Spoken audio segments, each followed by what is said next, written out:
Hello दोस्तों, आराध्या रस academy के यूट्यूब चैनल में आप सभी का स्वागत है। दोस्तों, कर्मचारी चयन बोर्ड द्वारा आयोजित राजस्थान चतुर्श्रेणी कर्मचारी भर्ती परीक्षा 2025 के नवीनतम पाठ्यक्रम के अनुसार मॉडल पेपर की टेस्ट सीरीज शुरू की गई थी, जिसमें अपने 112 मॉडल पेपर है वो कंप्लीट हो चुके हैं। आज अपना इसमें 113 नंबर का मॉडल पेपर है। दोस्तों, कुल 120 प्रश्न इसमें शामिल किए गए हैं और हूबहू आपको ऐसा ही पेपर है वो परीक्षा में देखने को मिलेगा। दोस्तों, अगर आपने पिछले 112 मॉडल पेपरों का अगर टेस्ट नहीं दिया है तो अभी भी समय है। दोस्तों, आप ज्यादा से ज्यादा संख्या में मॉडल पेपर का टेस्ट अवश्य दें। आप प्लेलिस्ट में जाइए, वहां पे आपको फोल्डर मिल जाएगा, चतुर्थ श्रेणी कर्मचारी मॉडल पेपर के नाम से वह फोल्डर बना हुआ है और उसका जो लिंक है वो आपको डिस्क्रिप्शन में मिल जाएगा। तो आप वहां जाकर पिछले मॉडल पेपरों का टेस्ट है वो अवश्य दें। दोस्तों, प्ले लिस्ट को करीबन 1.5 लाख लोगों ने टेस्ट है वो दे रखा है प्ले लिस्ट में जाके। तो उस चीज का दोस्तों ज्यादा से ज्यादा फायदा उठाएं, निःशुल्क चीज है ये। पद 53,749 है। इतनी बड़ी भर्ती परीक्षा आपको भविष्य में बहुत ही मुश्किल से यानी कि ना के बराबर देखने को मिलेगी। ये गोल्डन चांस आप सभी के लिए। आराध्या रस एकेडमी के यूट्यूब चैनल को अगर आपने अभी तक सब्सक्राइब नहीं किया तो सब्सक्राइब जरूर करें, बेल आइकन को दबाएं, क्लास को लाइक और अपने दोस्तों के पास में शेयर जरूर करें। तो चलिए दोस्तों, शुरू करते हैं आज का अपना 113 नंबर का मॉडल पेपर। ये देखिए, ये परीक्षा पाठ्यक्रम स्कीम है। 120 प्रश्न परीक्षा के अंदर पूछे जाएंगे। 20 प्रश्न हिंदी के, 15 प्रश्न इंग्लिश के, 15 प्रश्न गणित के और 70 प्रश्न जीके से संबंधित पूछे जाएंगे। दोस्तों, इसी पैटर्न पर अपना ये आधारित है ये मॉडल पेपर। सबसे पहले अपन राजस्थान भूगोल के 20 प्रश्न है वो पढ़ेंगे। बिल्कुल सिलेबस के अकॉर्डिंग चल रहे हैं दोस्तों, एक भी प्रश्न इधर उधर नहीं है। आपको अपनी तैयारी करने के लिए दोस्तों सबसे बेस्ट मॉडल पेपर है ये। देखिए, पहला प्रश्न, राजस्थान के नक्शे पर निम्नलिखित में से कौन सा सुदूर दक्षिण में स्थित है? बताइए, इनमें से कौन सा सुदूर दक्षिण में स्थित है? कौन सा शहर है वो सबसे ज्यादा दक्षिण में स्थित है? दोस्तों, यहाँ पर आप देख सकते हैं दक्षिण की अगर मैं बात करूं तो देखिए यहाँ पे मेड़ता सिटी, सोजत है वो पाली में पड़ता है, मेड़ता सिटी नागौर में, मारवाड़ जंक्शन राजसमंद। तो इनमें से जो राजसमंद है ये दोस्तों सबसे दक्षिण में स्थित है राजस्थान के अंदर। ठीक है, तो यहाँ पर इसमें राइट आंसर डी नंबर का ऑप्शन बिल्कुल सही उत्तर हो जाएगा। ऑप्शन के अनुसार राजसमंद इसका सही उत्तर हो जाएगा। सेकंड नंबर का प्रश्न इसमें देखिए, राजस्थान का उत्तर से दक्षिण एवं पूर्व से पश्चिम विस्तार क्रमशः है। राजस्थान का उत्तर से दक्षिण एवं पूर्व से पश्चिम विस्तार क्रमशः है। तो दोस्तों इसका सही उत्तर हो जाएगा वो है इसमें देखिए, उत्तर से दक्षिण का जो विस्तार है वो है 826 किलोमीटर और पूर्व से पश्चिम का विस्तार है 869 किलोमीटर। तो यहाँ पर इसमें सी नंबर का ऑप्शन राइट आंसर हो जाएगा और इन दोनों का जो अंतर है वो है 43 किलोमीटर का। ये भी आपको इसमें याद रखना है। तो यहाँ पर सी नंबर ऑप्शन सही। 3 नंबर का प्रश्न इसमें देखिए, निम्नलिखित में से अरावली का कौन सा सर्वोच्च शिखर शेर से नीचा है किंतु अचलगढ़ से ऊंचा है? बहुत ही अच्छा प्रश्न है। बताइए, अरावली का जो एक शिखर है जिसका नाम है शेर, और शेर है ये अरावली की दूसरी सबसे ऊंची चोटी है। और अपने को यहाँ पर ये बताना है कि कौन सा सर्वोच्च शिखर शेर से तो नीचा है किंतु अचलगढ़ से ऊंचा है। तो दोस्तों यहाँ पर इसका राइट आंसर हो जाएगा जरगा। जरगा इसका बिल्कुल सही उत्तर हो जाएगा। जरगा की ऊंचाई है वो दोस्तों 1431 मीटर है। कितनी है? 1431 मीटर। तो यहाँ पर इसमें राइट आंसर क्या हो जाएगा? सी नंबर का जो ऑप्शन है वो इसका बिल्कुल सही उत्तर हो जाएगा। ये आपको इसमें याद रखना है। ठीक है, अचलगढ़ की ऊंचाई है वो है दोस्तों 1380 मीटर। कितनी है? 1380 मीटर। ये आपको ये भी याद रखना है। और तो यहाँ पर इसका सही उत्तर क्या हो जाएगा? सी नंबर का ऑप्शन बिल्कुल सही। आगे देखिए, 4 नंबर का प्रश्न, निम्नलिखित अरावली पर्वत शिखरें हैं, इन शिखरों की ऊंचाई के अनुसार घटते हुए क्रम में क्रमबद्ध कीजिए। यानी कि दोस्तों जो ये पर्वत हैं जिनके नाम यहाँ पर दे रखे हैं, इनको ऊंचाई के आधार पर घटते हुए क्रम में अपने को क्रमबद्ध करना है। तो दोस्तों यहाँ पर देखिए, सबसे ऊंची चोटी कौन सी है? गुरु शिखर। तो दोस्तों गुरु शिखर सबसे 1 नंबर पे आ जाएगी। फिर गुरु शिखर के बाद में दोस्तों शेर, ठीक है, ये 2 नंबर पे आ जाएगी। फिर दोस्तों दिलवाड़ा, फिर आएगा दोस्तों इसमें दिलवाड़ा। दिलवाड़ा की ऊंचाई कितनी है? 1442 मीटर।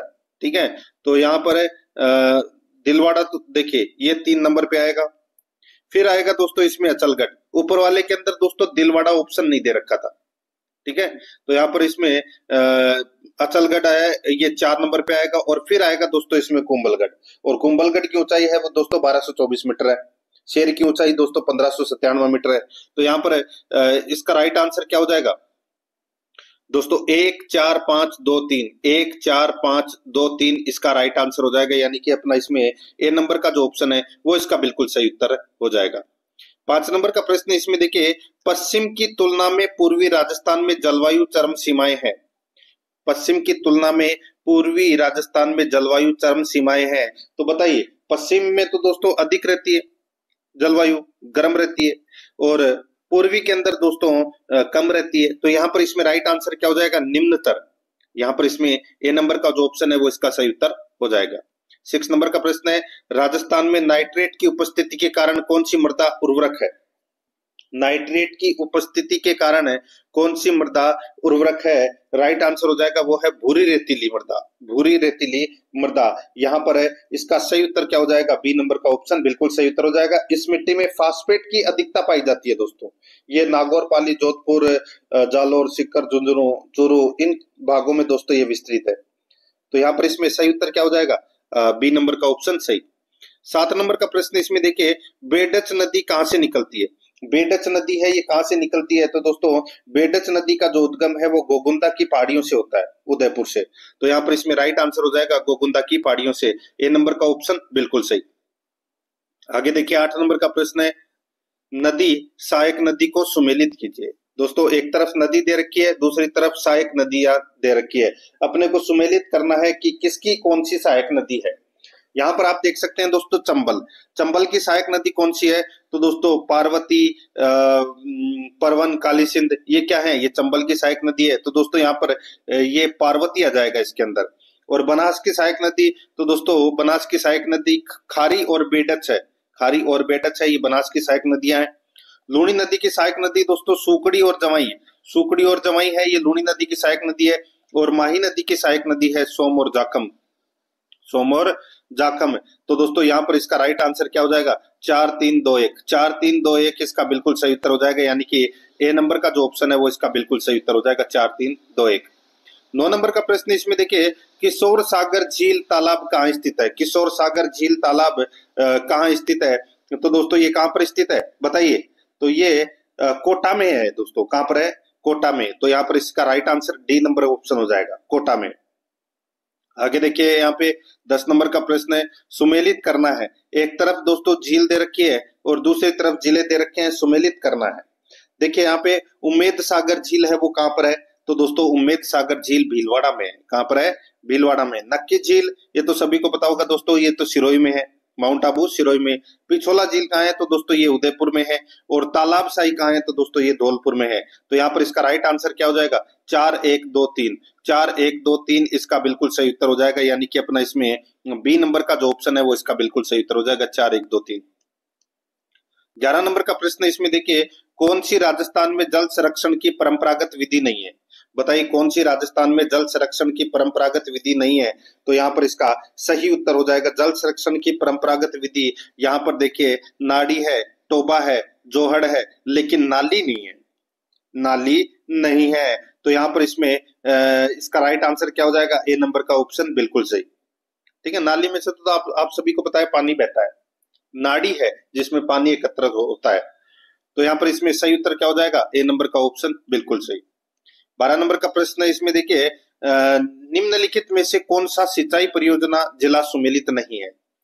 बताइए, एक तरफ यहाँ पे सिंचाई परियोजना दे रखी है, दूसरी तरफ जिला दे रखा है, कौन सी सुमेलित नहीं है ये पूछा है। आप यहाँ पर देख सकते हैं दोस्तों, पांचना बांध या पांचना परियोजना है वो कहां पर है? तो दोस्तों ये करौली में है, बिल्कुल सही बात है। मानसी वाकल परियोजना दोस्तों यहाँ पर ये डूंगरपुर दे रखा है, गलत दे रखा है। ये कहां पर है? तो दोस्तों ये उदयपुर में है मानसी वाकल परियोजना। ओराई परियोजना कहाँ है? तो दोस्तों ये चित्तौड़गढ़ में है, बिल्कुल सही है। और गुडा परियोजना कहाँ है? तो ये बूंदी में है, ये भी बिल्कुल है सही है। यहाँ पर इसमें बी नंबर का जो ऑप्शन है वो इसका राइट आंसर इसमें हो जाएगा, ये आपको इसमें याद रखना है। ठीक है, और ये राजस्थान की सबसे लंबी जल सुरंग है दोस्तों, मानसी वाकल सुरंग। ठीक है, बी नंबर ऑप्शन बिल्कुल सही। आगे देखिए यहाँ पे 13 नंबर का प्रश्न है, राजस्थान में निम्नलिखित में से किस प्रकार के वन 75 से 110 सेंटीमीटर औसत वार्षिक वर्षा वाले क्षेत्रों में पाए जाते हैं? किस प्रकार के वन 75 से 110 सेंटीमीटर औसत वार्षिक वर्षा वाले क्षेत्रों में पाए जाते हैं? तो दोस्तों इसका राइट आंसर हो जाएगा, ये तो सभी को पता होगा दोस्तों, शुष्क सागवान के वन। भाई सर्वाधिक वर्षा कहाँ होती है? दक्षिण के क्षेत्र में, और ये वही मिलते हैं दोस्तों ये। तो यहाँ पर इसमें डी नंबर का ऑप्शन सही। आगे देखिए 14 नंबर का प्रश्न है, अमरता देवी के नाम से वन्य जीव उद्यान किस जिले में स्थित है? बताइए, अमरता देवी वन्य जीव जो स्मृति उद्यान है ये दोस्तों जोधपुर के खेजड़ली में स्थित है। तो यहाँ पर इसमें राइट आंसर हो जाएगा जोधपुर में, बी नंबर का ऑप्शन सही। 15 नंबर का प्रश्न है, 2011 में राजस्थान के कौन से जिलों में 50% से अधिक नगरीय जनसंख्या है? बताइए, राजस्थान के कौन से जिलों में 50% से अधिक नगरीय जनसंख्या है? तो यहाँ पर इसका राइट आंसर हो जाएगा, देखिए 50% से अधिक नगरीय जनसंख्या दोस्तों सबसे ज्यादा तो है कोटा में, फिर है दोस्तों जयपुर में। तो यहाँ पर इसका राइट आंसर हो जाएगा कोटा जयपुर। तो यहाँ पर इसमें सही उत्तर हो जाएगा सी नंबर का ऑप्शन, बिल्कुल सही, कोटा जयपुर। 16 नंबर का प्रश्न इसमें देखिए, सन 2011 में राजस्थान में कौन से जिलों में उनकी कुल जनसंख्या में सर्वाधिक प्रतिशत ग्रामीण और नगरीय जनसंख्या है? सन 2011 में राजस्थान में कौन से जिलों में उनकी कुल जनसंख्या में सर्वाधिक प्रतिशत ग्रामीण और नगरीय जनसंख्या है? तो यहाँ पर इसका राइट आंसर क्या हो जाएगा, वो है इसमें डूंगरपुर कोटा। डूंगरपुर कोटा। देखिए सर्वाधिक ग्रामीण जनसंख्या का प्रतिशत वाला जिला है वो है डूंगरपुर, 93.6%। ठीक है, और सर्वाधिक नगरीय जनसंख्या प्रतिशत वाला जिला है कोटा, 60.30। मैंने आपको भी ऊपर बताया था। तो यहाँ पर इसका राइट आंसर क्या हो जाएगा, वो है दोस्तों डूंगरपुर कोटा। डी नंबर का जो ऑप्शन है वो इसका सही उत्तर हो जाएगा। आगे देखिए यहाँ पे राजस्थान में 2001 से 2011 में ग्रामीण जनसंख्या की दशकीय परिवर्तन का प्रतिशत है। बताइए दशकीय वृद्धि दर कितनी है दोस्तों राजस्थान की 2001 से 2011 के बीच? तो यहाँ पर इसका राइट आंसर हो जाएगा, वो है दोस्तों इसमें, ये तो सभी को पता होगा दोस्तों, कितनी है ये दशकीय वृद्धि दर? तो ये दोस्तों इसका सही उत्तर हो जाएगा, वो है इसमें 21.3%। 21.3%। तो यहाँ पर इसका सही उत्तर क्या हो जाएगा दोस्तों, सी नंबर का जो ऑप्शन है वो इसका बिल्कुल सही उत्तर इसमें हो जाएगा, ये आपको इसमें याद रखना है। आगे देखिए यहाँ पे 18 नंबर का प्रश्न है, थार एक्सप्रेस मुनाबाब से किसके मध्य चलती है? थार एक्सप्रेस मुनाबाब से किसके मध्य चलती है? तो दोस्तों यहाँ पर इसका राइट आंसर क्या हो जाएगा, वो है इसमें थार एक्सप्रेस मुनाबाब से कहाँ चलती है?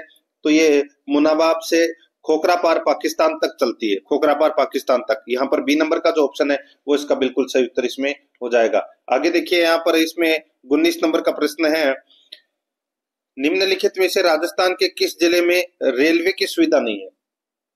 बताइए किस जिले में रेलवे की सुविधा नहीं है? तो यहाँ पर मैं आपको बताऊं, बांसवाड़ा और प्रतापगढ़ जिले में रेल मार्ग की सुविधा है वो उपलब्ध नहीं है। तो यहाँ पर इसका राइट आंसर हो जाएगा सी नंबर का जो ऑप्शन है वो इसका बिल्कुल सही, बांसवाड़ा। आगे देखिए यहाँ पे 20 नंबर का प्रश्न है, राजस्थान के किस जिले में 21 जून को सूर्य की सीधी किरणें पड़ती है? 21 जून को सूर्य की सीधी किरणें पड़ती है वह है, तो इसका राइट आंसर हो जाएगा वो है यहाँ पर बांसवाड़ा में। दोस्तों बांसवाड़ा में इसका राइट आंसर हो जाएगा, बी नंबर का जो ऑप्शन है वो इसका बिल्कुल सही उत्तर इसमें हो जाएगा। ठीक है, यानी कि सीधी किरणें सूर्य की सर्वाधिक है वो बांसवाड़ा जिले में पड़ती है, और सर्वाधिक तिरछी किरणों वाला जिला है तो वो है गंगानगर। यहाँ पर इसमें सही उत्तर बी नंबर ऑप्शन हो जाएगा।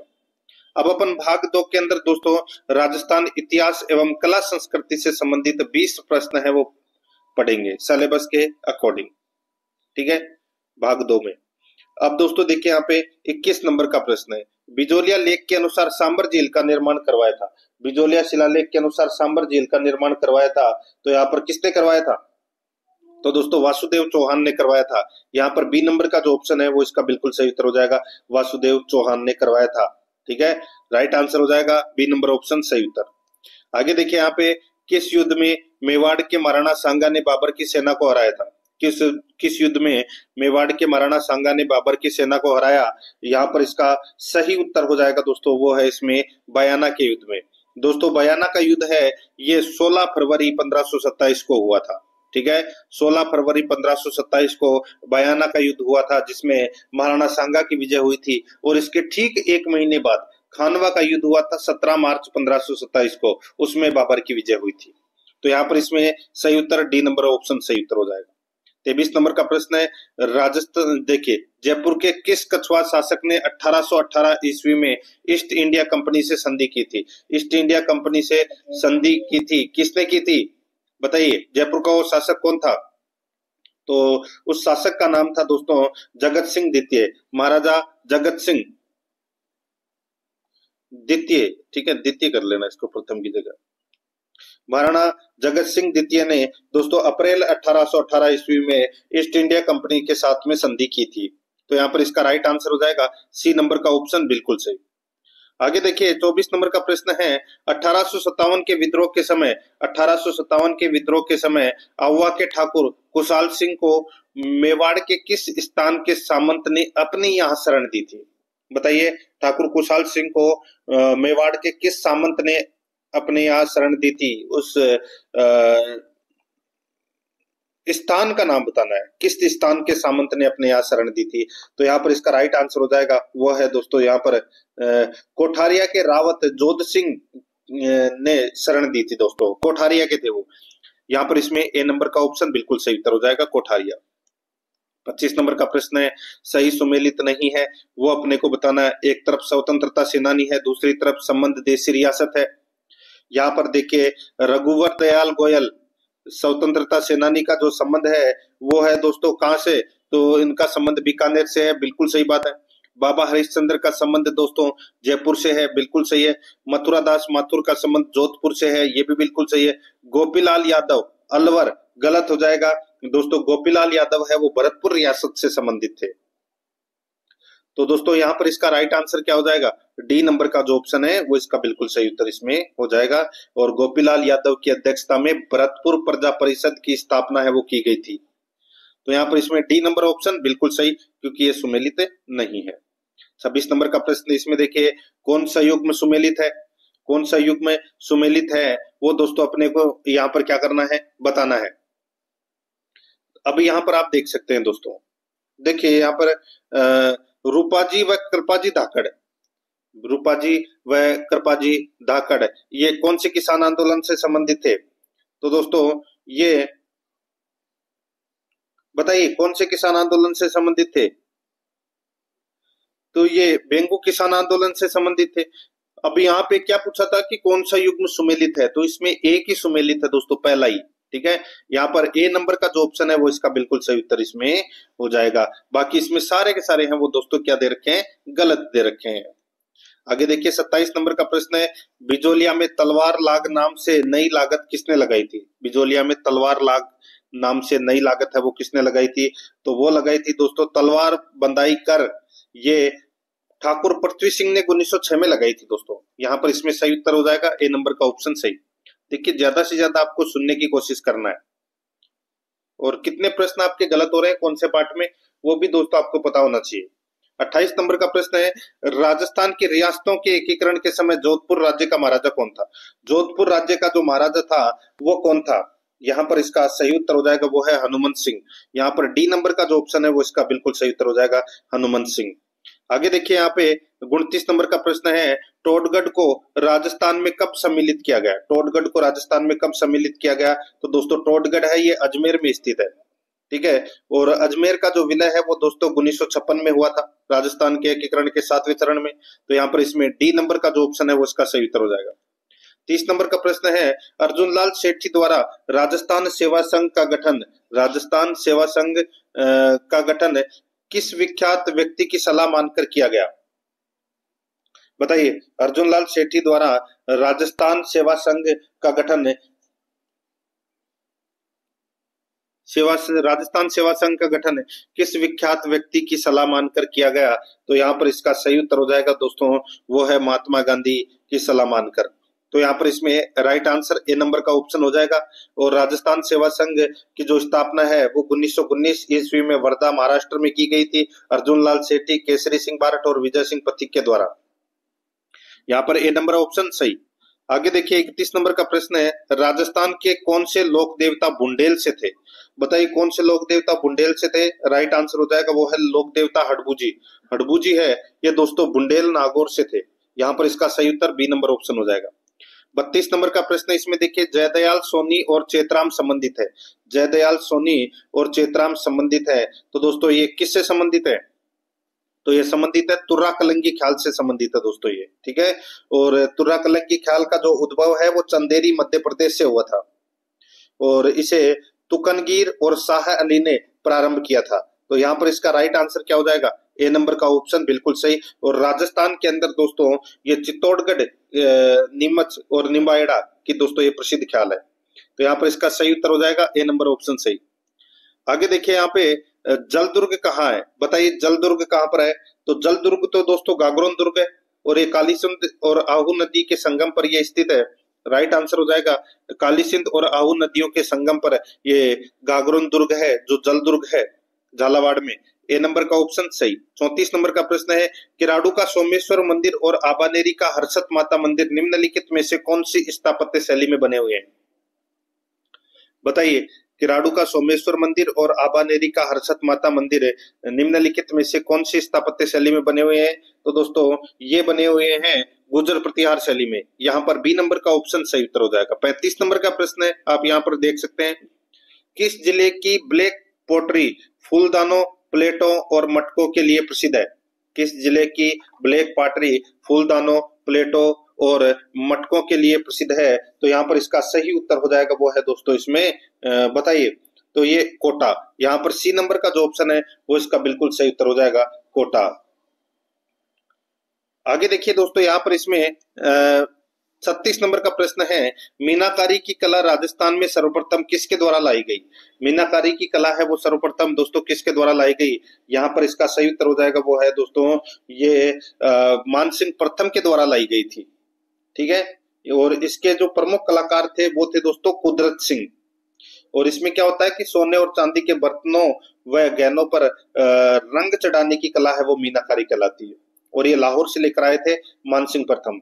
यहाँ पर इसमें बी नंबर का ऑप्शन सही उत्तर हो जाएगा। 37 नंबर का प्रश्न है, जला गीत स्त्रियों द्वारा कब गाया जाता है? जला गीत दोस्तों जला गीत है ये बारात के आने के बाद डेरे में दूल्हे को देखने जाने के समय दूल्हे की सालियों द्वारा ये गाया जाता है दोस्तों जला गीत।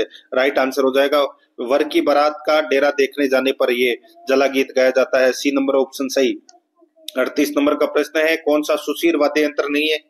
बताइए कौन सा सुशीर वाद्य यंत्र नहीं है? यहाँ पर देखिए अलगोजा, सतारा और मोरचंग ये तीनों है ये सुशीर वाद्य यंत्र है। सुरमंडल है, देखिए ये सुरमंडल को स्वर मंडल के नाम से भी जाना जाता है और ये तारों से बना हुआ वाद्य यंत्र है। ये तत्व वाद्य यंत्र है दोस्तों। ये कभी आप सुर से सुशीर मत कर देना। यहाँ पर डी नंबर का ऑप्शन बिल्कुल सही। 39 नंबर का प्रश्न इसमें देखिए, अक्षय तृतीया का त्योहार कब मनाया जाता है? अक्षय तृतीया का त्योहार है वो दोस्तों कब मनाया जाता है?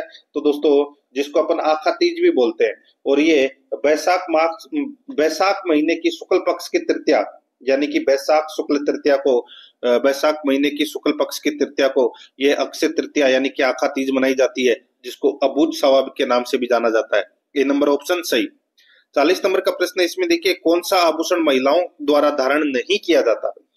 महिलाओं के द्वारा कौन सा आभूषण धारण नहीं किया जाता? तो दोस्तों यहाँ पर आप देख सकते हैं इसमें मेमंद, रकड़ी और कंडोरा ये तीनों आभूषण है ये दोस्तों महिलाओं के द्वारा धारण किए जाते हैं लेकिन मोरखा नहीं किया जाता। यहाँ पर बी नंबर का ऑप्शन बिल्कुल सही। ये मोरखा है ये ऊंट के मुख का आभूषण होता है दोस्तों। यहाँ पर बी नंबर ऑप्शन बिल्कुल सही।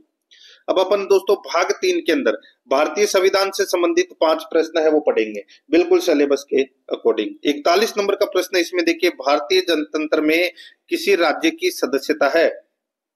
भारतीय जनतंत्र में किसी राज्य की सदस्यता है? तो दोस्तों किसी राज्य की सदस्यता है, इसका जो राइट आंसर हो जाएगा वो है दोस्तों इसमें अनिवार्य। किसी राज्य की सदस्यता है वो अनिवार्य है। यहाँ पर इसमें राइट आंसर क्या हो जाएगा? सी नंबर का ऑप्शन बिल्कुल सही। आगे देखिए 42 नंबर का प्रश्न है, भारतीय संविधान की प्रकृति क्या है? भारतीय संविधान की प्रकृति क्या है? तो दोस्तों प्रकृति में संघीय किंतु भावना में एकात्मक। प्रकृति में संघीय किंतु भावना में एकात्मक है भारतीय संविधान की प्रकृति। यहाँ पर डी नंबर का ऑप्शन बिल्कुल सही। 43 नंबर का प्रश्न है, इसमें देखिए मार्लियामेंटो सुधार कब आया था। मार्लियामेंटो सुधार अधिनियम है, ये कब आया था? तो दोस्तों 1909 के अधिनियम को मार्लियामेंटो सुधार अधिनियम है वो कहा जाता है। यहाँ पर इसमें राइट आंसर हो जाएगा बी नंबर का ऑप्शन बिल्कुल सही। 44 नंबर का प्रश्न है, इसमें देखिए निम्न में से कौन सुमेलित है, निम्न में से कौन सुमेलित है वो अपने को यहाँ पर बताना है।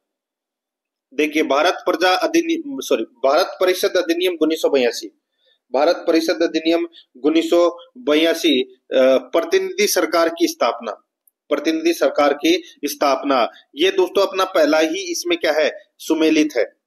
मार्लियामेंटो सुधार अधिनियम नाम तो सुना ही होगा, इसके अंदर क्या था, इसमें प्रांतीय विधानसभाओं का विस्तार किया गया था, तो ये इसमें केंद्र में द्वैध शासन, ये गलत हो जाएगा, ये तो 1935 के अधिनियम में था। मॉन्टेग्यू चेम्सफोर्ड सुधार अधिनियम, सांप्रदायिक प्रतिनिधि, तो दोस्तों यहाँ पे इसमें प्रांतों में द्वैध शासन था, और भारत शासन अधिनियम 1935 में प्रांतों में स्वायत्तता थी, तो यहाँ पर द्वैध शासन दे रखा है, यानी कि ये तीनों गलत है, सिर्फ एक ही सही है, ए नंबर का ऑप्शन सही। 45 नंबर का प्रश्न है, संविधान निर्माताओं ने किस पर विशेष ध्यान दिया था, संविधान निर्माताओं ने किस पर विशेष ध्यान दिया था? तो यहाँ पर इसका राइट आंसर हो जाएगा दोस्तों, ये दिया था प्रस्तावना पर, यहाँ पर ए नंबर का जो ऑप्शन है वो इसका बिल्कुल सही उत्तर हो जाएगा, प्रस्तावना पर। आगे देखिए दोस्तों, यहाँ पर इसमें अब अपन भाग 4 के अंदर राजस्थान पॉलिटी से संबंधित 5 प्रश्न है वो पढ़ेंगे, राजस्थान पॉलिटी से संबंधित है 5 प्रश्न है वो पढ़ेंगे सिलेबस के अकॉर्डिंग।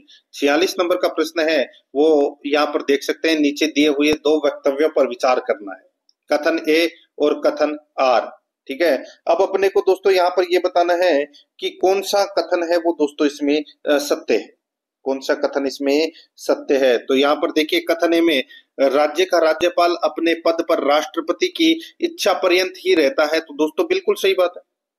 आगे देखिए राज्यपाल की नियुक्ति प्रधानमंत्री द्वारा होती है, गलत हो जाएगा, राज्यपाल की नियुक्ति राष्ट्रपति करता है। अब यहाँ पर अपने को बताना है कि कौन सा सही है, तो इसमें ए सही है और आर है वो क्या है, गलत है। तो यहाँ पर इसका राइट आंसर क्या हो जाएगा, सी नंबर का ऑप्शन बिल्कुल सही उत्तर इसमें हो जाएगा, ए सही है पर आर गलत है। 47 नंबर का प्रश्न, निम्न में से राजस्थान राज्य के किस मुख्यमंत्री का कार्यकाल सबसे कम अवधि का रहा? बताइए राजस्थान राज्य के किस मुख्यमंत्री का कार्यकाल सबसे कम अवधि का रहा? यहाँ पर इसका राइट आंसर हो जाएगा वो है दोस्तों सबसे कम अवधि का रहा, तो ये रहा दोस्तों श्री हीरालाल देवपुरा का। यहाँ पर सी नंबर का जो ऑप्शन है वो इसका बिल्कुल सही उत्तर हो जाएगा, श्री हीरालाल देवपुरा का। आगे देखिए यहाँ पे 48 नंबर का प्रश्न है, राज्य के पहले विधानसभा अध्यक्ष श्री नरोत्तम लाल जोशी किस जिले से संबंधित थे? तो नरोत्तम लाल जोशी है वो दोस्तों किस जिले से संबंधित थे? इसका राइट आंसर हो जाएगा वो है ये झुंझुनू जिले से संबंधित थे दोस्तों, सी नंबर का जो ऑप्शन है वो इसका बिल्कुल सही, झुंझुनू जिले से संबंधित थे। 49 नंबर का प्रश्न है, राजस्थान में प्रथम राजस्व दिवस का आयोजन कब हुआ? राजस्थान में प्रथम राजस्व दिवस का आयोजन है वो दोस्तों कब हुआ? इसका सही उत्तर हो जाएगा दोस्तों, राजस्व दिवस का आयोजन 15 अक्टूबर को किया जाता है दोस्तों, ठीक है। और 15 अक्टूबर 1955 को दोस्तों राजस्थान काश्तकारी अधिनियम है वो लागू हुआ था। यहाँ पर इसमें डी नंबर का ऑप्शन बिल्कुल सही उत्तर हो जाएगा, 15 अक्टूबर को ये मनाया जाता है, तो 15 अक्टूबर 2020 को हुआ था, ठीक है, डी नंबर ऑप्शन बिल्कुल सही। आगे देखिए यहाँ पे, आगे देखिए इसमें 50 नंबर का प्रश्न है, राजस्थान उच्च न्यायालय के जिन न्यायाधीशों को 29 अगस्त 1949 को शपथ दिलाई गई उनमें से कौन सुमेलित नहीं है? राजस्थान उच्च न्यायालय के जिन न्यायाधीशों को 29 अगस्त 1949 को शपथ दिलाई गई उनमें से कौन सुमेलित नहीं है? यहाँ पर देखिए न्यायमूर्ति लाला नवल किशोर, न्यायमूर्ति लाला नवल किशोर ये जोधपुर से संबंधित थे, बिल्कुल सही बात है। न्यायमूर्ति कंवरलाल बापना, कंवरलाल बापना जिसको केएल बापना के नाम से भी जानते हैं, ये जयपुर के थे, बिल्कुल सही बात है। न्यायमूर्ति जवान सिंह राणावत ये कोटा, ये गलत हो जाएगा दोस्तों, जवान सिंह राणावत है ये उदयपुर से संबंधित थे दोस्तों, ये ठीक है, उदयपुर से संबंधित थे। और न्यायमूर्ति त्रिलोचन दत्त ये बीकानेर से संबंधित थे, बिल्कुल सही है। यहाँ पर सी नंबर का ऑप्शन राइट आंसर इसमें हो जाएगा। अब देखिए यहाँ पे भाग 5 के अंदर सामान्य विज्ञान से संबंधित 5 प्रश्न है वो पढ़ेंगे बिल्कुल सिलेबस के अकॉर्डिंग। 51 नंबर का प्रश्न है, मनुष्य में वक्र तंत्र का एक भाग है। बताइए, मनुष्य में वक्र तंत्र का एक भाग है, तो यहाँ पर इसमें राइट आंसर क्या हो जाएगा, वो है इसमें वक्र तंत्र का एक भाग है मनुष्य में, तो वो है दोस्तों उत्सर्जन तंत्र का एक भाग है दोस्तों ये वक्र। तो यहाँ पर इसमें राइट आंसर हो जाएगा उत्सर्जन तंत्र का एक भाग है, उत्सर्जन के लिए सी नंबर का ऑप्शन बिल्कुल सही। आगे देखिए 52 नंबर का प्रश्न है, परावर्तन के नियम सत्य है। परावर्तन के नियम सत्य है, तो राइट आंसर हो जाएगा दोस्तों वो है समतल दर्पण, घुमावदार परावर्तक सतह, कुल आंतरिक प्रतिबिंब। तो यहाँ पर इसका राइट आंसर हो जाएगा उपयुक्त में से एक से अधिक।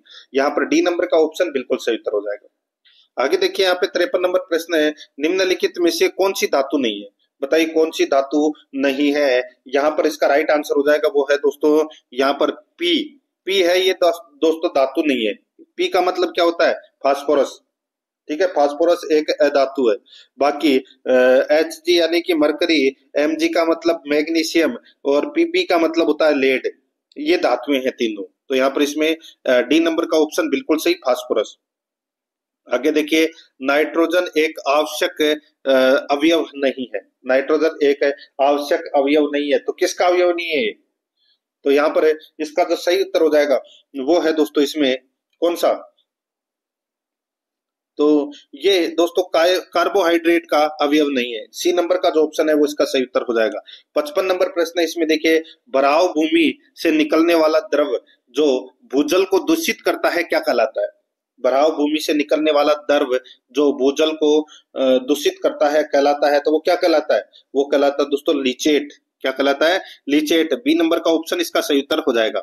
56 नंबर का प्रश्न है, इसमें देखिए दोस्तों यहाँ पर इसमें अब अपन भाग 6 के अंदर भारतीय करंट अफेयर से संबंधित 5 प्रश्न है वो पढ़ेंगे।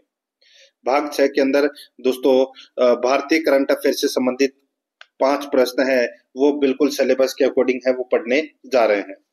देखिए यहाँ पे जो 56 नंबर का प्रश्न है, इसमें देखिए लापू लापू दिवस जो प्रतिवर्ष 27 अप्रैल को मनाया जाता है, मुख्य रूप से निम्नलिखित में से किसकी स्मृति और वीरता का सम्मान करने के लिए मनाया जाता है। बताइए लापू लापू दिवस, यहाँ पर इसका जो राइट आंसर हो जाएगा वो है ये लापू लापू दिवस है, ये दोस्तों दापू लेपू लेपू एक पूर्व औपनिवेशिक फिलिपीनी नेता जिन्होंने फर्डिनैंड मैगलन को हराया था, उसके लिए दोस्तों ये लापू लापू दिवस है ये मनाया जाता है 27 अप्रैल को। तो यहाँ पर इसका राइट आंसर क्या हो जाएगा, वो है बी नंबर का जो ऑप्शन है वो इसका सही उत्तर हो जाएगा। आगे देखिए हाल ही में मुंबई में आयोजित वेव्स 2025 शिखर सम्मेलन का मुख्य उद्देश्य क्या है। बताइए दोस्तों यहाँ पर हाल ही में मुंबई में आयोजित वेव्स 2025 शिखर सम्मेलन का मुख्य उद्देश्य क्या है, तो इसका मुख्य उद्देश्य है वो है दोस्तों भारत को डिजिटल कंटेंट, एनिमेशन, गेमिंग और सिनेमा कला का अगला वैश्विक केंद्र बनाना। यहाँ पर बी नंबर का जो ऑप्शन है वो इसका राइट आंसर इसमें हो जाएगा। 58 नंबर का प्रश्न है, इसमें देखिए बोडोफा उपेंद्र नाथ ब्रह्मा जिनका 1 मई 2025 को भारत सरकार द्वारा नई दिल्ली में उनकी प्रतिमा का अनावरण किया गया, मुख्य रूप से किस क्षेत्र में उनके योगदान के लिए जाने जाते हैं। बोडोफा उपेंद्र नाथ ब्रह्मा जिनका 1 मई 2025 को भारत सरकार द्वारा नई दिल्ली में उनकी प्रतिमा का अनावरण किया गया, मुख्य रूप से किस क्षेत्र में उनके योगदान के लिए जाने जाते हैं। तो यहाँ पर इसका राइट आंसर क्या हो जाएगा, तो वो है दोस्तों ये बोडोफा उपेंद्र नाथ है ब्रह्मा, ये बोडो समुदाय के एक सम्मानित नेता थे। तो यहाँ पर इसका राइट आंसर हो जाएगा जनजातीय पहचान, अधिकार और सांस्कृतिक संरक्षण के लिए अहिंसात्मक संघर्ष के योगदान के लिए जाने जाते हैं दोस्तों ये। तो यहाँ पर इसका right answer C number option हो जाएगा। आगे देखिए यहाँ पर 59 नंबर का प्रश्न है, नॉर्वे शतरंज 2025 टूर्नामेंट में किसने विश्व शतरंज चैंपियनशिप मैग्नस कार्लसन को हराया। बताइए नॉर्वे शतरंज 2025 टूर्नामेंट में किसने विश्व शतरंज चैंपियनशिप मैग्नस कार्लसन को हराया। यहाँ पर इसका सही उत्तर हो जाएगा वो है दोस्तों डी गुकेश ने, डी गुकेश को हराया था। ठीक है, यानी कि सॉरी, डी गुकेश ने मैग्नस कार्लसन को हराया था। डी गुकेश है, ये भारतीय ग्रैंड मास्टर है दोस्तों शतरंज के। यहाँ पर इसमें right answer C number option हो जाएगा। आगे देखिए, यहाँ पे 60 नंबर का प्रश्न है, किस ऑस्ट्रेलियाई क्रिकेटर या किस ऑस्ट्रेलियाई क्रिकेट स्टार ने हाल ही में एक दिवसीय अंतर्राष्ट्रीय क्रिकेट से संन्यास की घोषणा की है? तो किसने की है? तो दोस्तों इसका राइट आंसर हो जाएगा ग्लेन मैक्सवेल ने। ग्लेन मैक्सवेल ने राइट आंसर हो जाएगा यहाँ पे सी नंबर का ऑप्शन सही उत्तर। अब अपन दोस्तों भाग 7 के अंदर राजस्थान करंट अफेयर से संबंधित 5 प्रश्न है वो पढ़ेंगे, बिल्कुल सिलेबस के अकॉर्डिंग। देखिए 61 नंबर का प्रश्न है, भारतीय पुलिस सैलरी पैकेज के तहत कार्यरत पुलिस कर्मी की हवाई दुर्घटना में मृत्यु पर परिजनों को कितनी राशि का प्रावधान किया गया है? राजस्थान पुलिस सैलरी पैकेज के तहत कार्यरत पुलिस कर्मी की हवाई दुर्घटना में मृत्यु पर परिजनों को कितनी राशि का प्रावधान किया गया है? यहाँ पर इसका राइट आंसर हो जाएगा वो है दोस्तों 2.70 करोड़ रुपए। 2.70 करोड़ रुपए की राशि का प्रावधान किया गया है इसमें। बी नंबर का ऑप्शन सही। आगे देखिए 62 नंबर का प्रश्न है, रणजी क्रिकेट में उत्तराखंड के खिलाफ राजस्थान द्वारा बनाए गए सर्वोच्च स्कोर 660 रन में किस खिलाड़ी ने नाबाद 300 रन बनाए? बताइए, रणजी क्रिकेट में उत्तराखंड के खिलाफ राजस्थान द्वारा बनाए गए सर्वोच्च स्कोर 660 रन, ठीक है, इसमें से किस खिलाड़ी ने नाबाद 300 रन बनाए? तो यहाँ पर इसका राइट आंसर हो जाएगा, उनका नाम था दोस्तों महिपाल लोमरोर। यहाँ पर बी नंबर का जो ऑप्शन है वो इसका बिल्कुल सही उत्तर हो जाएगा। नाबाद 300 रन की पारी खेली थी दोस्तों इन्होंने। आगे देखिए 63 नंबर का प्रश्न है, बिजनेस नेटवर्किंग इंटरनेशनल जयपुर और CREDAI राजस्थान के बीच हुए एमओयू का क्या उद्देश्य है? तो दोस्तों एमओयू का क्या उद्देश्य है? तो इसका उद्देश्य है रियल एस्टेट क्षेत्र में या रियल एस्टेट क्षेत्र के लिए नेटवर्किंग और व्यापार को बढ़ावा देना। यहाँ पर बी नंबर का जो ऑप्शन है वो इसका बिल्कुल सही उत्तर इसमें हो जाएगा। ठीक है, ये CREDAI क्या है? तो दोस्तों ये confederation of real estate developers association of India है। ठीक है, तो यहाँ पर इसमें सही उत्तर हो जाएगा बी नंबर ऑप्शन सही। 64 नंबर का प्रश्न इसमें देखिए, 38वें राष्ट्रीय खेलों में राजस्थान के किस खेल में सर्वाधिक पदक है? 4 स्वर्ण सहित 12 पदक जीते। 38वें राष्ट्रीय खेलों में राजस्थान ने किस खेल में सर्वाधिक पदक जीते? तो यहाँ पर इसका सही उत्तर हो जाएगा वो है दोस्तों इसमें वुशु। यहाँ पर बी नंबर का जो ऑप्शन है वो इसका बिल्कुल सही उत्तर हो जाएगा दोस्तों। नहीं नहीं नहीं नहीं, वुशु में नहीं, सर्वाधिक पदक 4 स्वर्ण सहित 12 पदक जीते। तो दोस्तों हाँ, इसमें देखिए इसका जो राइट आंसर हो जाएगा वो है दोस्तों, हाँ ठीक है दोस्तों, वुशु के अंदर दोस्तों सर्वाधिक पदक है वो जीते हैं। यहाँ पर बी नंबर का जो ऑप्शन है वो इसका सही उत्तर हो जाएगा वुशु। ठीक है, आगे देखिए दोस्तों, यहाँ पर इसमें 65 नंबर का प्रश्न है, राष्ट्रीय सूचना विज्ञान केंद्र श्री गंगानगर द्वारा विकसित पोस्टल बडी ऐप का क्या उद्देश्य है? पोस्टल बडी ऐप का क्या उद्देश्य है? इसका उद्देश्य है दोस्तों पोस्टल और होम वोटिंग प्रक्रिया की ऑनलाइन निगरानी। तो यहाँ पर इसमें बी नंबर का जो ऑप्शन है वो इसका बिल्कुल सही उत्तर हो जाएगा। आगे देखिए दोस्तों, यहाँ पर इसमें अब अपन भाग 8 के अंदर कंप्यूटर से संबंधित 5 प्रश्न है वो पढ़ेंगे, बिल्कुल सिलेबस के अकॉर्डिंग। 66 नंबर का प्रश्न है इसमें देखिए, MS एक्सेल में सेल को सिलेक्ट करने के संदर्भ में निम्न में से कौन सा कथन असत्य है? MS एक्सेल में सेल को सिलेक्ट करने के संदर्भ में निम्नलिखित में से कौन सा कथन असत्य है? बताइए दोस्तों कौन सा कथन है वो असत्य है? तो यहाँ पर देखिए इसमें सेलेक्ट की गई सेल की रो हेडिंग को हाईलाइट नहीं किया जाएगा, ये कथन है वो दोस्तों क्या हो जाएगा? गलत हो जाएगा। दोस्तों MS एक्सेल में सेलेक्ट की गई सेल की रो हेडिंग को हाईलाइट किया जाता है। ठीक है, तो ये अपना पहला कथन है वो दोस्तों इसमें गलत हो जाएगा। सेलेक्ट की गई सेल के कॉलम हेडिंग हाईलाइट हो जाएगी। वर्कशीट में किसी अन्य सेल पर क्लिक करने तक सेल सिलेक्ट की गई अवस्था में रहेगी। दूसरा है सिलेक्ट की गई सेल के चारों ओर एक बॉर्डर प्रदर्शित होगा। यहाँ पर इसमें ए नंबर का ऑप्शन सही उत्तर, क्योंकि ये गलत दे रखा है। आगे देखिए, परस्पर संबंध कंप्यूटरों और डिवाइसों का वैश्विक नेटवर्क कहलाता है। परस्पर संबंध कंप्यूटरों और डिवाइसों का वैश्विक नेटवर्क कहलाता है, तो वो क्या कहलाता है? वो कहलाता है दोस्तों इंटरनेट। यहाँ पर ए नंबर का ऑप्शन बिल्कुल सही उत्तर हो जाएगा, इंटरनेट। नेक्स्ट आगे देखिए, यहाँ पे 68 नंबर का प्रश्न है, एमएस वर्ड 365 डॉक्यूमेंट में बोल्ड फॉर्मेटिंग विकल्प का टेक्स्ट पर सामान्यतः निम्नलिखित में से क्या प्रभाव पड़ता है? एमएस वर्ड 365 डॉक्यूमेंट में बोल्ड फॉर्मेटिंग विकल्प का टेक्स्ट पर सामान्यतः निम्नलिखित में से क्या प्रभाव पड़ता है? तो दोस्तों क्या प्रभाव पड़ता है बताइए टेक्स्ट पर? तो दोस्तों वो है, इसमें टेक्स्ट को गाढ़ा और मोटा बनाता है बोल्ड। तो यहाँ पर इसमें राइट आंसर क्या हो जाएगा? ए नंबर का ऑप्शन बिल्कुल सही। नेक्स्ट आगे देखिए, यहाँ पे कॉम्पैक्ट डिस्क का आकार कैसा होता है? कॉम्पैक्ट डिस्क का आकार है वो दोस्तों गोल होता है। कैसा होता है? गोल। राइट आंसर इसमें डी नंबर ऑप्शन हो जाएगा। आगे देखिए, वह व्यू जो प्रेजेंटेशन में स्लाइड्स को लघु रूप में दिखाता है कहलाता है। वह व्यू जो प्रेजेंटेशन में स्लाइड्स को लघु रूप में दिखाता है कहलाता है, तो वो क्या कहलाता है? तो इसका राइट आंसर हो जाएगा दोस्तों, क्या कहलाता है वो? इसका सही उत्तर हो जाएगा वो है इसमें दोस्तों slide shorter view. Slide shorter view, यहाँ पर ए नंबर का जो ऑप्शन है वो इसका बिल्कुल सही उत्तर हो जाएगा, स्लाइड शॉर्टर व्यू। अब देखिए, अब अपन भाग 9 के अंदर हिंदी व्याकरण से संबंधित 20 प्रश्न है वो पढ़ेंगे। फटाफट ये भी पढ़ लेते हैं।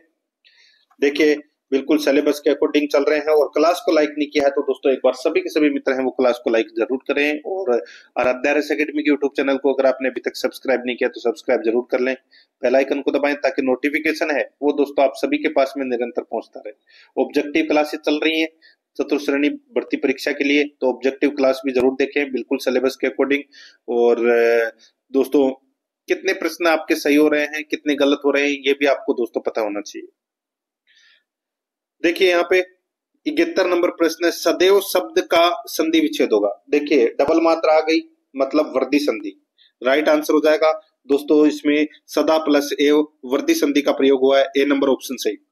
आगे देखिए, नमस्ते में कौन सी संधि है? नमस्ते के अंदर दोस्तों विसर्ग संधि है दोस्तों इसमें। यहाँ पर सी नंबर का ऑप्शन बिल्कुल सही, नमः प्लस ते। आगे देखिए, यहाँ पे 73 नंबर का प्रश्न है, प्रत्याशा शब्द में प्रयुक्त उपसर्ग है। प्रत्याशा शब्द में तो दोस्तों प्रति प्लस आशा, तो इसमें प्रति क्या है? उपसर्ग है। डी नंबर का ऑप्शन सही उत्तर हो जाएगा। भुलावा शब्द में कौन सा प्रत्यय है? तो दोस्तों भुलावा, तो दोस्तों भूल प्लस आवा, तो इसमें आवा है वो प्रत्यय है। यहाँ पर डी नंबर ऑप्शन बिल्कुल सही। 75 नंबर प्रश्न है, निम्नलिखित में से कौन सी भावाचक संज्ञा है? भावाचक संज्ञा दोस्तों यहाँ पर देखिए, मित्रता शब्द है वो दोस्तों भावाचक संज्ञा है। ठीक है, मित्रता क्या है? एक भाव है जिसे महसूस किया जा सकता है। राइट आंसर हो जाएगा यहाँ पे सी नंबर ऑप्शन सही। आगे देखिए, लड़का शब्द में प्रत्यय जोड़ने पर भाववाचक संज्ञा बनेगी। तो दोस्तों इसका राइट आंसर हो जाएगा वो हो जाएगा लड़कपन। क्या हो जाएगा? लड़कपन हो जाएगा। यहाँ पर इसमें सी नंबर का ऑप्शन बिल्कुल सही, लड़का शब्द में पन प्रत्यय जोड़ने पर भाववाचक संज्ञा लड़कपन बनेगी, सी नंबर ऑप्शन सही। आगे देखिए, कौन सा विकारी है? विकारी शब्द कौन सा है दोस्तों? देखिए, विशेषण है वो विकारी शब्द है। विशेषण है वो क्या है? विकारी शब्द है। और बाकी तीनों है वो अविकारी शब्द है, बी नंबर ऑप्शन सही। आगे देखिए, सार्वनामिक विशेषण है। बताइए, सार्वनामिक विशेषण में क्या होता है कि इशारा होता है। क्या होता है? इशारा। ठीक है, जैसे वह लड़का बहुत होशियार है, तो यहाँ पर इसमें सार्वनामिक विशेषण संज्ञा से पहले आते हैं दोस्तों, ये यानी कि संज्ञा से पहले आते हैं, ए नंबर का ऑप्शन बिल्कुल सही। आगे देखिए, घोड़ा दौड़ रहा है वाक्य में क्रिया है। घोड़ा दौड़ रहा है वाक्य में क्रिया है, तो दोस्तों कौन सी क्रिया है? तो इसमें दोस्तों अकर्मक क्रिया है। ठीक है, कौन सी? अकर्मक क्रिया है। यहाँ पर डी नंबर का जो ऑप्शन है वो इसका सही उत्तर हो जाएगा। इसमें कर्म नहीं है, घोड़ा करता है लेकिन कर्म नहीं है। आगे देखिए, 80 नंबर प्रश्न, निम्नलिखित में से किस विकल्प के सभी शब्द शुद्ध है? किस विकल्प के सभी शब्द हैं वो शुद्ध हैं? तो यहाँ पर आप देख सकते हैं दोस्तों, व्यवसायिक शुद्धिकरण, व्यवसायिक शुद्धिकरण। तो दोस्तों व्यवसायिक और शुद्धिकरण है ये शब्द है वो शुद्ध है। यहाँ पर इसमें सी नंबर का जो ऑप्शन है वो इसका बिल्कुल सही उत्तर इसमें हो जाएगा। ठीक है, आगे देखिए दोस्तों, यहाँ पर इसमें अशुद्ध वाक्य है। अशुद्ध वाक्य कौन सा है? अशुद्ध वाक्य दोस्तों यहाँ पर देखिए, पगड़ी ओढ़ कर आओ, पगड़ी ओढ़ कर आओ, ठीक है। तो यहाँ पर पगड़ी ओढ़ कर जाओ, आओ नहीं। तो यहाँ पर इसमें ए नंबर का ऑप्शन राइट आंसर हो जाएगा। ये अपना पहला ही है, वो क्या है, गलत दे रखा है, ठीक है। ओढ़ कर नहीं, पगड़ी पहन कर जाओ, ठीक है। तो यहाँ पर इसमें ए नंबर का ऑप्शन सही। आगे देखिए, विलोम की दृष्टि से एक युग्म अशुद्ध है। कौन सा इसमें अशुद्ध है? तो यहाँ पर आप देख सकते हैं दोस्तों, आयात का निर्यात होता है, दृश्य का अदृश्य होता है, प्रत्यक्ष का परोक्ष होता है, आमिष का दोस्तों यहाँ पर निरामिष होता है। आमिष का क्या होता है? निरामिष होता है। यहाँ पे सामिष गलत दे रखा है। डी नंबर ऑप्शन सही। 83 नंबर प्रश्न है, अधोलिखित विलोम शब्द युग्मों में से कौन सा सही नहीं है? कौन सा सही नहीं है वो अपने को बताना है। तो यहाँ पर देखिए, प्रसारण का संकुचन हो जाएगा, ओजस्वी का निस्तेज हो जाएगा, विज्ञ का अभिज्ञ, विज्ञ का दोस्तों विलोम होता है अनभिज्ञ। क्या होता है? अनभिज्ञ होता है। तो यहाँ पे अभिज्ञ दे रखा है, गलत दे रखा है। देहाती का शहरी होता है, बिल्कुल सही बात है। तो यहाँ पर इसमें सी नंबर का ऑप्शन सही। 84 नंबर का प्रश्न है, गवाह का पर्यायवाची नहीं है। गवाह का पर्यायवाची कौन सा नहीं है? दोस्तों गवाह का पर्यायवाची कौन सा नहीं है?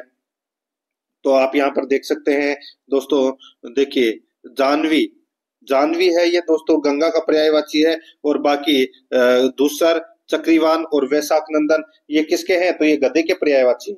यहाँ पर इसमें बी नंबर ऑप्शन सही।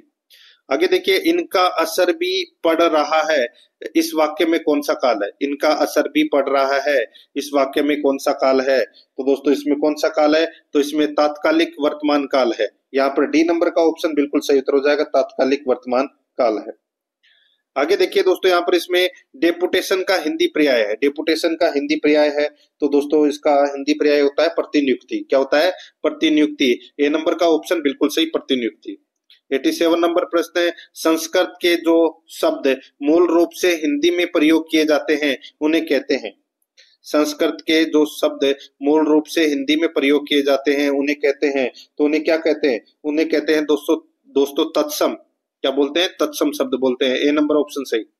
आगे देखिए, कुलांगार शब्द के उचित वाक्यांश का चयन कीजिए। कुलांगार शब्द के उचित वाक्यांश का चयन कीजिए। यहाँ पर देखिए, कुलांगार का मतलब होता है वह व्यक्ति जो अपने ही परिवार या कुल का नाश करने वाला होता है।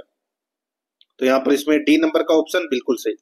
89 नंबर प्रश्न है, ऊंट के मुंह में जीरा का अर्थ है। ऊंट के मुंह में जीरा का अर्थ क्या है? तो दोस्तों इसका राइट आंसर क्या हो जाएगा? वो है दोस्तों बहुत बड़े को बहुत छोटा देना, बहुत बड़े को बहुत छोटा देना, यानी कि सी नंबर का ऑप्शन सही।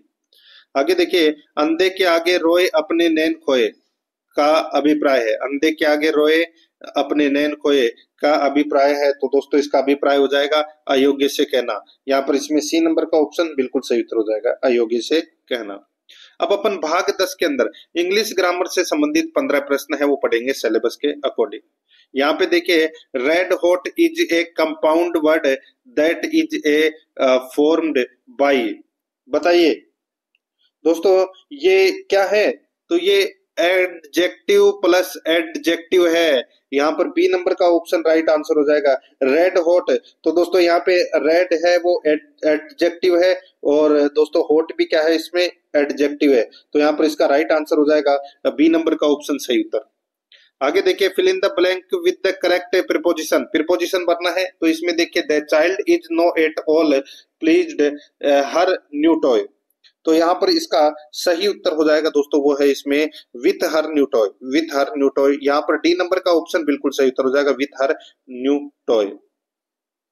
आगे देखिए, 93 नंबर प्रश्न है, fill in the blanks with appropriate conjunctions.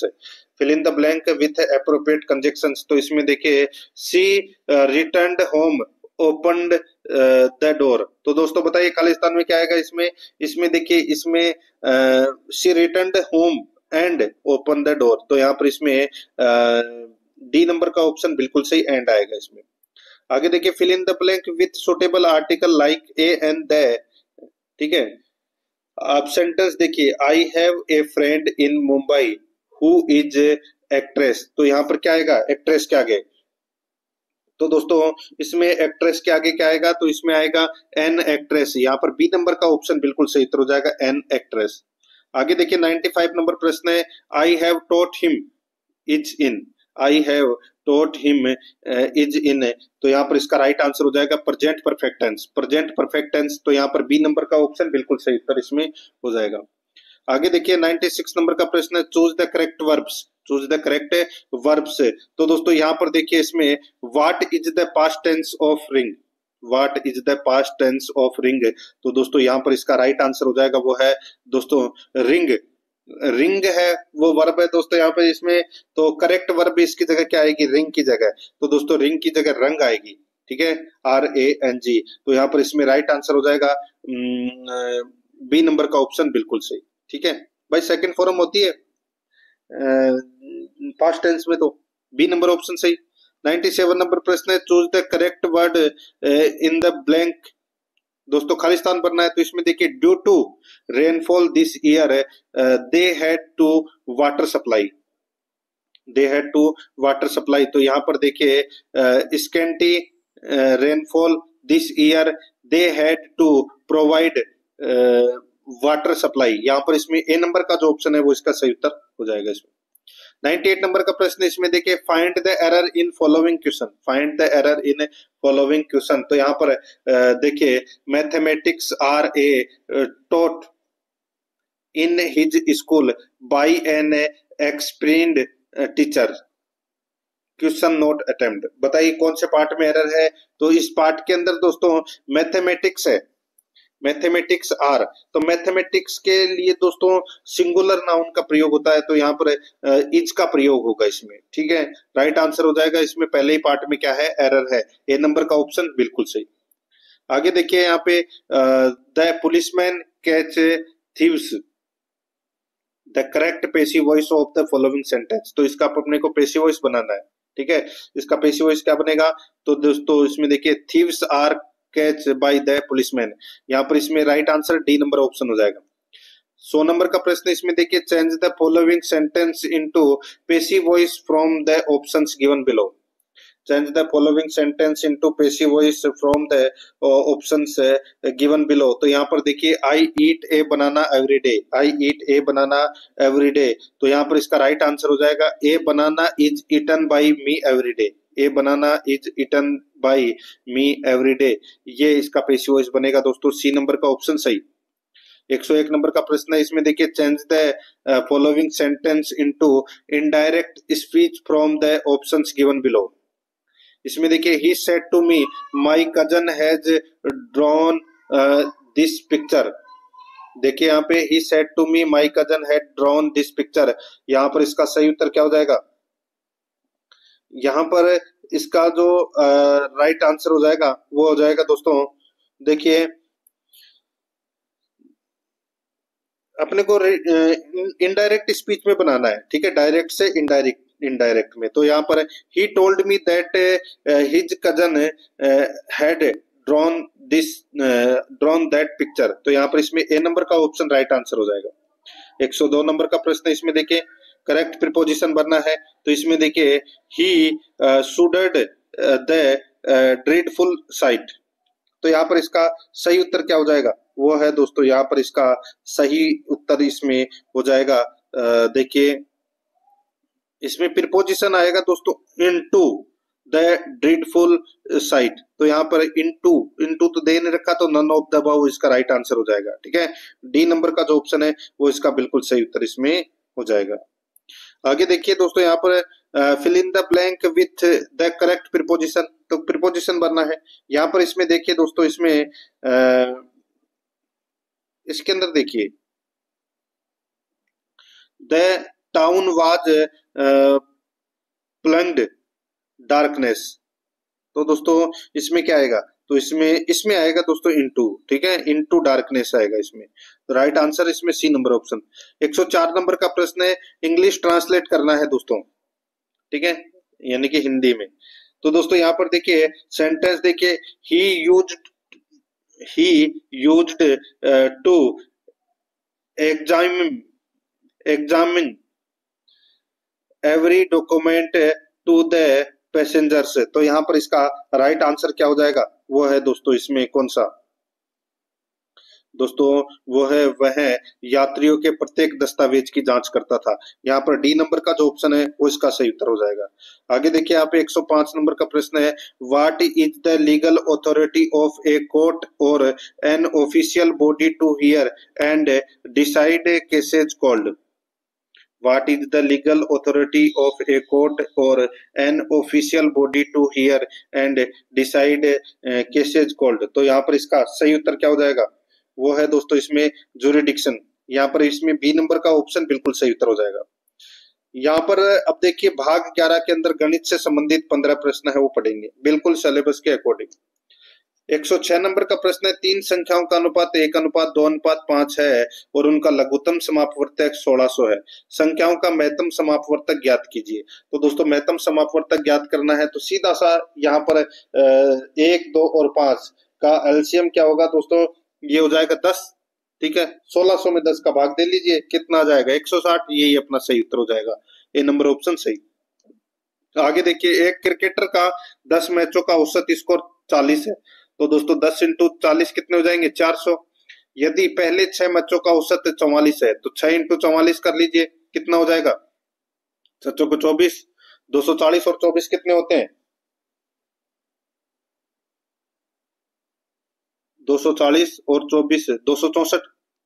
ठीक है, अब अंतिम 4 मैचों के रनों का औसत ज्ञात कीजिए। तो दोस्तों कितने बच गए, तो 136 बच गए। 136 में दोस्तों 4 का भाग दे लीजिए, 4 × 3 = 12 और 4 × 4 = 16, 34। तो अंतिम 4 मैचों के रनों का औसत ज्ञात करना था तो वो आ जाएगा 34। तो यहाँ पर इसमें डी नंबर का ऑप्शन राइट आंसर हो जाएगा। आगे देखिए दोस्तों, यहाँ पर इसमें एक संख्या में पहले 30% की वृद्धि की जाती थी और फिर 40% की कमी की जाती थी। शुद्ध प्रतिशत वृद्धि या कमी ज्ञात कीजिए। शुद्ध प्रतिशत वृद्धि या कमी ज्ञात कीजिए। तो दोस्तों यहाँ पर देखिए, पहले तो 30% की वृद्धि की गई, यानी कि 100 थे उसमें 130 कर दी गई, फिर 40% की कमी कर दी गई। तो दोस्तों फिर 40% की कमी कर दी गई। तो दोस्तों 130 का 40% कितना होता है, तो 13 × 4 = 52, यानी कि 52 की दोस्तों इसमें क्या कर दी गई, कमी कर दी गई। अब शुद्ध प्रतिशत वृद्धि या कमी ज्ञात कीजिए। तो दोस्तों बताइए, तो सीधा सा हो जाएगा भाई, 100 में से अब 130 में से दोस्तों 52 गए तो कितने बचे, तो ये बचे दोस्तों 78।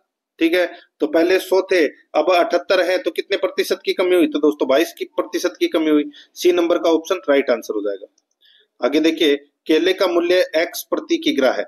यदि प्रति किग्रा सेब का मूल्य प्रति किग्रा केले के मूल्य से 5 अधिक है तो 5 किग्रा सेब और 3 किग्रा केले का मूल्य कितना होगा, बताइए दोस्तों। तो यहाँ पर इसमें देखिए, 3 केजी केले का मूल्य है वो दोस्तों मान लीजिए 3x है, क्या है 3x, और 5 केजी सेब का मूल्य है वो है दोस्तों 5 ब्रैकेट x + 5। ठीक है, तो 5 तो किला ये और 3 ये, तो कितना हो जाएगा 8। ठीक है, तो 8, तो इसको अपन ऐसे लिख सकते हैं दोस्तों,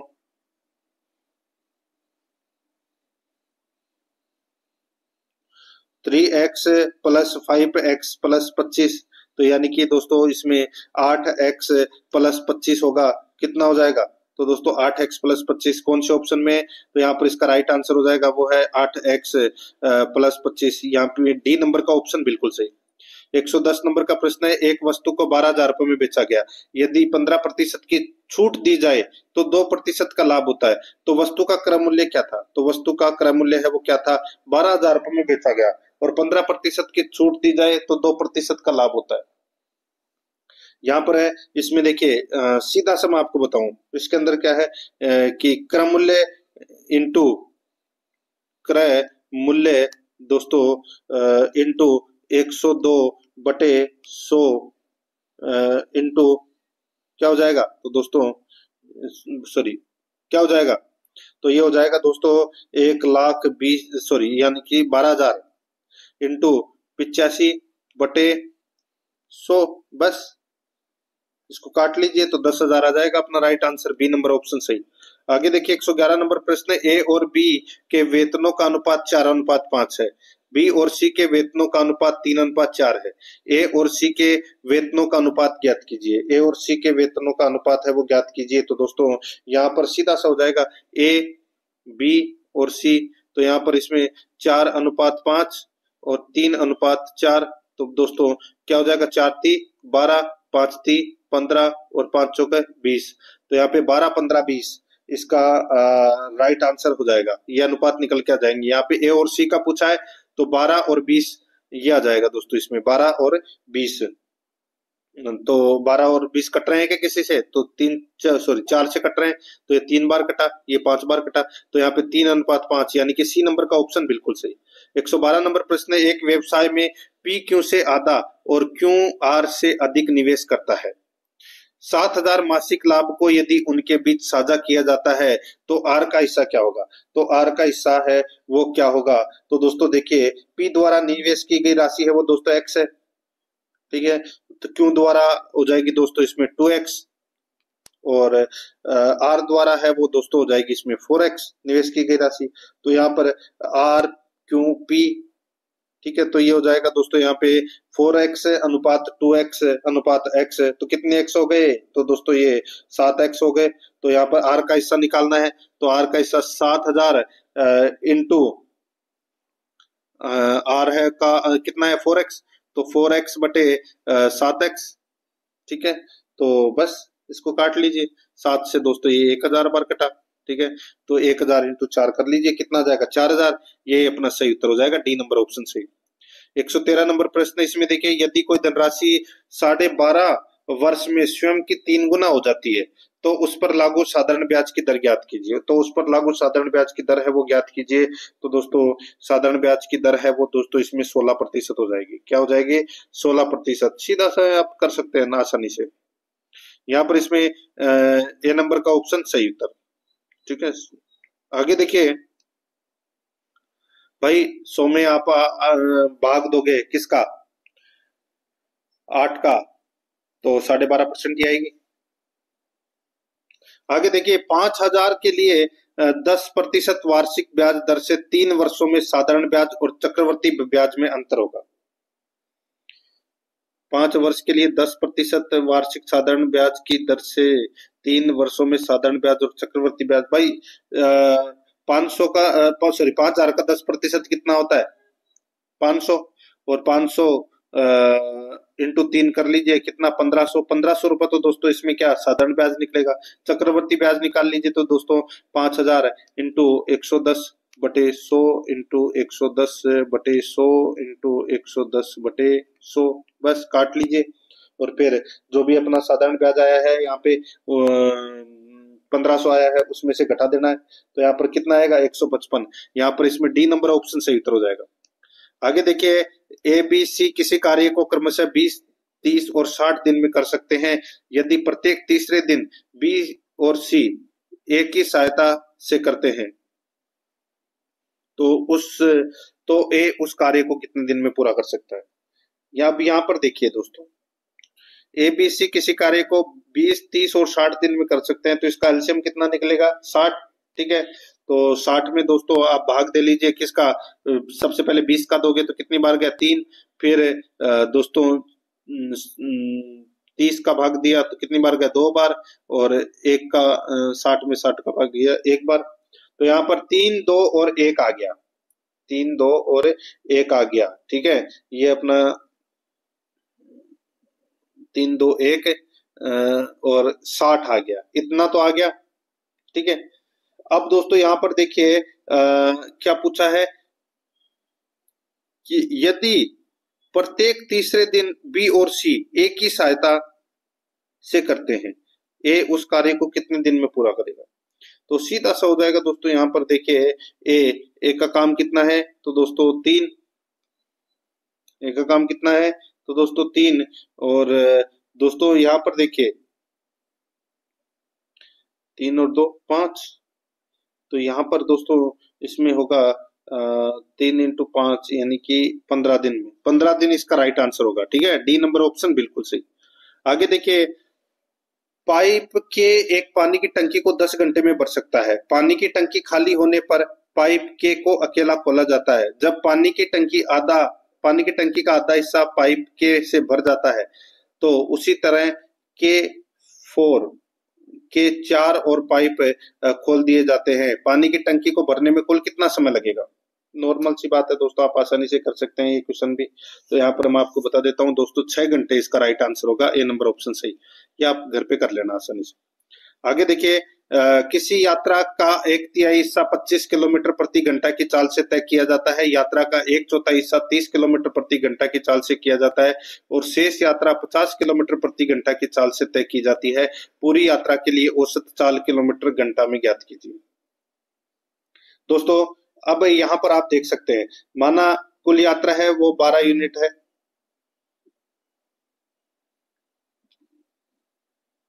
ठीक है, यानी कि कुल यात्रा है वो दोस्तों यहाँ पर एक हिस्सा 1/3 हिस्सा 25 किलोमीटर की चाल से तय किया जाता है, 1/4 हिस्सा 30 किलोमीटर की और शेष 50 किलोमीटर की तय की। औसत चाल ज्ञात कीजिए।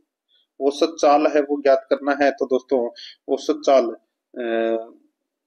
1/3 25 किलोमीटर, 1/4 यानी कि 33% भाग है, 33.33% भाग है वो 25 किलोमीटर पे, 1/4 यानी कि 25% हिस्सा है वो 30 किलोमीटर प्रति घंटा की चाल से, और फिर 50% शेष यात्रा, यानी कि इसमें सीधा सा मैं आपको बोलूं तो यहाँ पर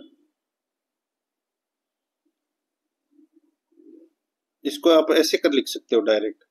देखिए दूरी 4x50 कर लीजिए, ठीक है।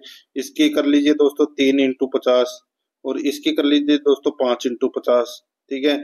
चाल है वो दोस्तों 25 किलोमीटर है, इसकी है दोस्तों 30 किलोमीटर और इसकी है दोस्तों 50 किलोमीटर, ठीक है। समय है वो दोस्तों इसमें लगा 8 घंटे, इसमें लगा 5 घंटे और इसमें भी 5 घंटे। तो यहाँ पर टोटल दोस्तों 600/18 हो जाएगा, यानी कि दोस्तों 33 से 1/3 किलोमीटर इसका राइट आंसर हो जाएगा। आगे देखिए यहाँ पे प्रति घंटा 118 नंबर प्रश्न है, एक दूसरे की ओर चलने वाली 2 रेलगाड़ियां एक ही समय पर 250 किलोमीटर की दूरी पर स्थित 2 स्टेशनों से चलना शुरू करती है।